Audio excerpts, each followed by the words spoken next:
So, myself Bhagat, senior nutritionist from Wilson's community. So, మన health టాపిక్‌లో భాగంగా ఇవాళ మనం ఆస్టియోపోరోసిస్ గురించి తెలుసుకుందాము. సో, ఆస్టియోపోరోసిస్ ఏంటి? అది ఎందువల్ల వస్తుంది? దాన్ని మనం ఎలా తగ్గించుకోవచ్చు? సో, దాని మీద మనం చూద్దామనమాట. So, osteoporosis. సో, ఆస్టియోపోరోసిస్ అంటే ఏంటి? సో, ఆస్టియోపోరోసిస్ ఏంటంటే మన బోన్స్ అనేవి మనం చాలా వీక్ అయిపోయేసి, చాలా పలచగా అయిపోయి, సో, మనం ఈజీగా ఫ్రాక్చర్ అయిపోతుంటాయి చాలా మందికి. దాన్ని మనం ఆస్టియోపోరోసిస్ కండిషన్ అంటారు. సో, ఇలా వీక్ అయిపోవడం వల్ల ఏమవుతుందంటే మనం ఈవెన్ ఊరినే కింద పడినా కూడా మనకు బోన్స్ ఫ్రాక్చర్ అయిపోతుంటాయి. ఈ పెద్దవాళ్ళు మనం చూస్తుంటాం కదా! సో, ఇంట్లో కాలు జారి పడ్డారు, ఫ్రాక్చర్ అయిపోయింది కాళ్ళు ఇరిగింది, లేకపోతే హిప్ బోన్ ఫ్రాక్చర్ అయింది అంటూ ఉంటారనమాట. సో, ఇవన్నీ మనకి ఆస్టియోపోరోసిస్ వల్ల వస్తుంటుంది. సో, ఇది ఒక సైలెంట్ డిసీజ్ లాగా మనం అనుకోవచ్చనమాట. ఎందుకంటే, సో, ఇది మన బాడీలో జనరేట్ అవుతుంది అనే విషయం మనకు తెలియకుండానే మనకి బాడీలో బోన్స్ అనేవి వీక్ అయిపోతూ ఉంటాయి. ఎప్పుడైతే మనం కింద పడి మన బోన్స్ ఫ్రాక్చర్ అవుతుందో అప్పుడే మనకు తెలుస్తుందనమాట. అప్పటి వరకు మనం దీన్ని గమనించలేము. సో, ఇది ఎక్కువగా ఎవరికొస్తుందంటే ఉమెన్‌లో పోస్ట్ మెనోపాజ్, మెనోపాజ్ టైం నుంచి ఎక్కువగా ఈ బోన్స్ అనేవి చాలా వీక్ అయిపోతుంటాయి. బోన్స్ డెన్సిటీ తగ్గిపోతుంటుంది. అలాంటి వాళ్ళు ఎక్కువ వస్తుంది. అట్లానే మనకి జెంట్స్‌లో గూడా ఓవర్ ద ఏజ్ 50 అబోవ్ దాటిన వాళ్ళకి కూడా ఎక్కువ వచ్చే అవకాశం ఉంటుంది.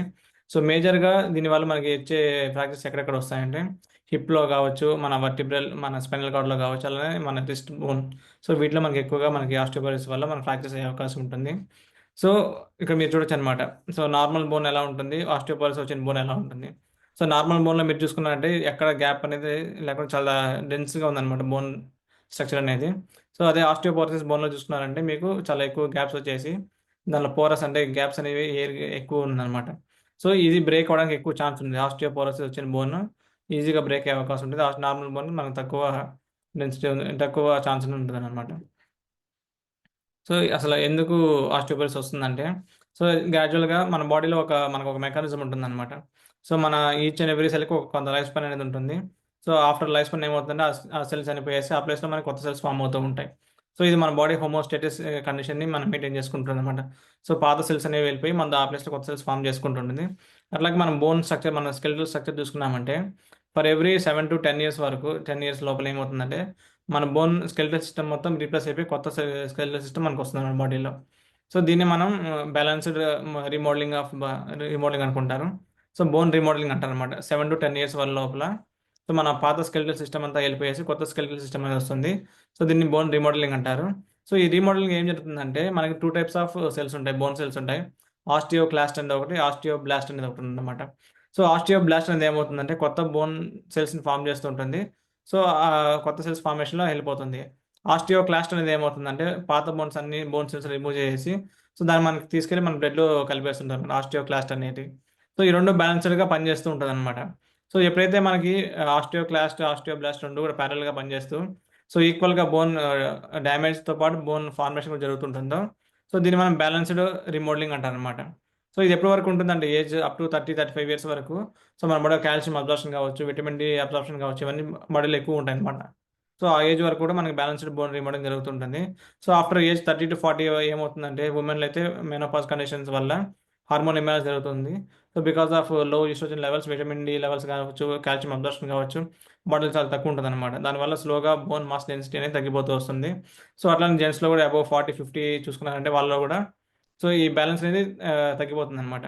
సో, ఆస్టియోబ్లాస్ట్ తగ్గిపోతాయి. ఆస్టియోక్లాస్ట్ ఎక్కువైపోతుంటాయనమాట. సో, బోన్ జనరేషన్ కంటే కూడా బోను డ్యామేజ్ ఎక్కువ జరుగుతుంటుంది. సో, దీనివల్ల మన బాడీలో ఎక్కువ ఆస్టియోపోరోసిస్ కండిషన్ అనేది వస్తుందనమాట. సో, ఎక్కువగా దీనికి దోహదపడే ఫ్యాక్టర్స్ ఏమేమి ఉంటాయంటే, ఫస్ట్ సెక్స్ అనమాట. Either male or female. So, ఇది ఎక్కువగా మనకి వుమెన్‌లోనే ఎక్కువ వస్తుందనమాట. ఎందుకంటే, జెంట్స్‌తో పోల్చుకుంటే వుమెన్‌లో మనకి బోన్ మాస్ అనేది చాలా తక్కువ ఉంటుందనమాట. సో, బికాస్ ఆఫ్ దట్ వుమెన్‌లో ఎక్కువ వచ్చే అవకాశం ఉంటుంది. బోన్ మాస్ డెన్సిటీ తక్కువ ఉంటది కాబట్టి. సో, ఈవెన్ వాళ్ళకి మెనోపాజ్ కూడా జెంట్స్‌తో పోల్చుకుంటే సో, వుమెన్‌లో మనకి తక్కువ ఏజ్‌లోనే మనకి మెనోపాజ్ కండిషన్ వచ్చేస్తుంది. సో, అలాంటప్పుడు ఈస్ట్రోజన్ లెవెల్స్ తగ్గిపోతాయి. సో, వాళ్ళకి ఎక్కువగా వచ్చే అవకాశం ఉంటుంది. So, next age. మన ఏజ్ పెరిగే కొద్దీ కూడా మన బోన్ మాస్ డెన్సిటీ తగ్గిపోతూ వస్తుంది. So, up to 30-35 years age వరకు కూడా మన బాడీలో కాల్షియం అబ్జార్ప్షన్ ఎక్కువుంటుంది. అట్లనే విటమిన్ డి వల్ల కూడా మనకి ఎక్కువ కాల్షియం బాడీలో అబ్జర్వ్ అవుతుంది. సో, ఆఫ్టర్ దట్ ఏమవుతుంది గ్రాడ్యువల్‌గా దాని అబ్జార్ప్షన్ లెవెల్స్ తగ్గిపోతూ ఉంటాయి. సో, దానివల్ల కూడా ఏజ్ వల్ల కూడా మనకి ఇవన్నీ కూడా వస్తుంటాయన్నమాట. So, next body size. చాలామంది చాలా సన్నగా, థిన్‌గా ఉంటారు. గాలికి వస్తే పడిపోయేటట్టు ఉంటారన్నమాట. అలాంటి వాళ్ళకి బోన్స్ చాలా సన్నగా, చాలా థిన్‌గా ఉంటాయన్నమాట. సో, అలాంటి వాళ్ళలో కూడా ఎక్కువగా బోన్ మాస్ డెన్సిటీ తగ్గిపోయే అవకాశం ఉంటుంది. సో, అలాంటి వాళ్ళకి కూడా ఈ ఆస్టియోపోరోసిస్ ఈజీగా వస్తుంది. So, next changes in hormone levels. So ఈ హార్మోన్ లెవెల్స్ వల్ల కూడా మనకి ఇది ఎక్కువగా వస్తుంటుంది. ఎగ్జాంపుల్ లో estrogen levels in women after menopause. So menopause condition దగ్గర తర్వాత ఉమెన్లో ఈస్ట్రోజన్ లెవెల్స్ తగ్గిపోతాయి. సో దానివల్ల మనకి కాల్షియం అబ్జార్ప్షన్ బాడీలో తీసుకోదు. దానివల్ల బిఎండి తగ్గిపోతుంది. బోన్ మినరల్ డెన్సిటీ అంటారనమాట. అది తగ్గిపోతూ వస్తుంది.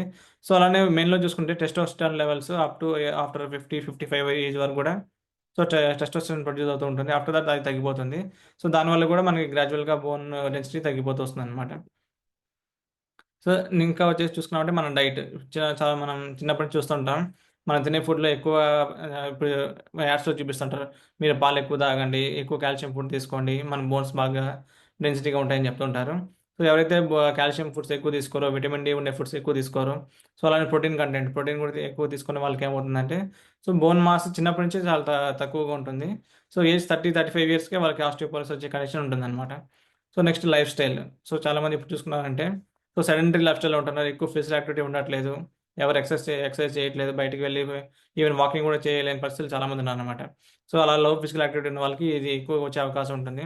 ఎందుకంటే మన బాడీలో బోన్స్ కావచ్చు, మజిల్స్ కావచ్చు, ఇవన్నీ కూడా ఎలా ఉంటుందంటే సో బేస్డ్ ఆన్ స్ట్రెస్, మన వాటి మీద ఎంత ఎక్కువ స్ట్రెస్ పెట్టామంటే అవి అంత స్ట్రాంగ్గా గ్రో అవుతుంది అనమాట.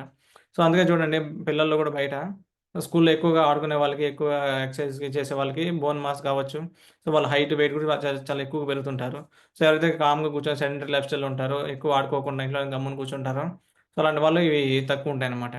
సో ఫిజికల్ యాక్టివిటీ అనేది చాలా ఇంపార్టెంట్ ఉంటుంది. సో నెక్స్ట్ వచ్చేసి ఎక్కువగా డ్రింకింగ్ చేసే వాళ్ళకి, స్మోకింగ్ చేసే వాళ్ళకి సో బోన్ మాస్ డెన్సిటీ ఈజీగా తగ్గిపోతుండి వస్తుంది అనమాట. So okay, bone mass density తగ్గిపోయింది, దాన్ని పెంచుకోవాలంటే మనం ఏం చేయాలి? సో ప్రాపర్ న్యూట్రిషన్ అనేది ఫాలో అవ్వాలి. మనం తీసుకునే ఫుడ్లో కూడా కాల్షియం, విటమిన్ డి, ప్రోటీన్ ఈ మూడు కానీ కరెక్ట్గా ఫాలో అవుతూ వచ్చామంటే సో ఈవెన్ ఆస్టియోపోరోసిస్ వచ్చిన తర్వాత కూడా దాన్ని మనం మెయింటైన్ చేసుకుంటూ ఉండొచ్చు. అక్కడ నుంచి మళ్ళీ ఇంకా డిగ్రేడ్ అయిపోకుండా దాన్ని కొంచెం ఇంప్రూవ్ చేసుకుంటూ రావచ్చు. సో కాల్షియం రిచ్ ఫుడ్స్ తీసుకుంటూ ఉండాలి. అలానే విటమిన్ డి ఉండే ఫుడ్స్ కూడా మనం ఎక్కువ తీసుకుంటూ ఉండాలి. సో కాల్షియం రిచ్ ఫుడ్స్ చూసుకున్నా అంటే మనకి ఎక్కువగా లో ఫ్యాట్ డైటరీలో ఉంటుంది, ప్లస్ అలానే ఫిష్లో ఉంటుంది అనమాట. గ్రీన్ లీఫీ వెజిటేబుల్స్లో ఎక్కువ ఉంటుంది కాల్షియం అనేది. సో అలానే విటమిన్ డి తీసుకున్నామంటే మనకి ఫిష్ ఆయిల్స్లో కావచ్చు, ఎగ్ యోక్, ఇలా లివర్ మీట్‌లో గానీ, సో ఇట్లా అన్నిట్లో కూడా విటమిన్ డి అనేది వస్తుంది. సో వాటిని మనం ఎక్కువ తీసుకోగలిగితే మనం we can observe more calcium అనమాట. సో చూసుకుంటే మనం డైలీ రిక్వైర్మెంట్ ఎంత కావాలి? సో బేస్డ్ ఆన్ మన ఏజ్‌ని చూసుకొని మన కాల్షియం ఎంత కావాలి? ఒక రోజుకి ఎంత విటమిన్ డి కావాలి? సో ఇది మనం గనక ఫుడ్‌లో తీసుకోలేని పక్షంలో మనం ఏం చేయాలంటే so we have to go for supplementation. So calcium supplementations కావచ్చు, విటమిన్ డి సప్లిమెంటేషన్ కావచ్చు, అవి తీసుకొని మనం ప్రాపర్‌గా మనం విటమిన్ డిని మెయింటైన్ చేసుకుంటూ రావాలి. సో దీనికి మనం రోజుకి ఎంత కాల్షియం తీసుకోవాలి? మన ఫుడ్‌లో ఎంత వస్తుంది? సో ఇది తీసుకోలేని టైంలో మనం సప్లిమెంట్స్‌కి ఏమైనా పోవచ్చా అనేది వన్స్ ఒకసారి మీ కోచ్‌ని అడిగినట్లయితే సో దే విల్ రికమెండ్. మన దగ్గర కాల్షియం సప్లిమెంట్స్ ఉన్నాయి, విటమిన్ డి సప్లిమెంట్స్ ఉన్నాయి న్యూట్రలైట్ నుంచి. సో వరల్డ్‌లో నంబర్ 1 సప్లిమెంట్స్ కాబట్టి you can easily use that supplements అనమాట. సో నెక్స్ట్ వచ్చేసి లైఫ్ స్టైల్ చేంజ్ చేసుకోవాలి. సో మనం నార్మల్‌గా హెల్తీ ఫుడ్ తిన్నా కూడా మనం ఖచ్చితంగా కొన్ని బ్యాడ్ హ్యాబిట్స్ వదిలేయాల్సి ఉంటుంది, కొన్ని గుడ్ హ్యాబిట్స్ చేసుకోవాల్సి ఉంటుందన్నమాట.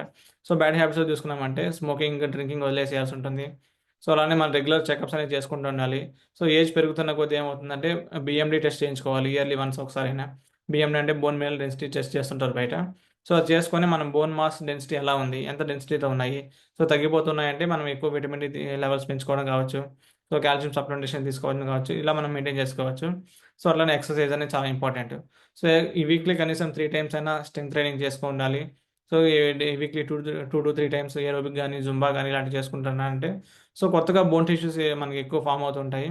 సో దాని నుంచి మనం ఆస్టియోపోరోసిస్ కండిషన్ నుంచి మనం బయటపడొచ్చనమాట.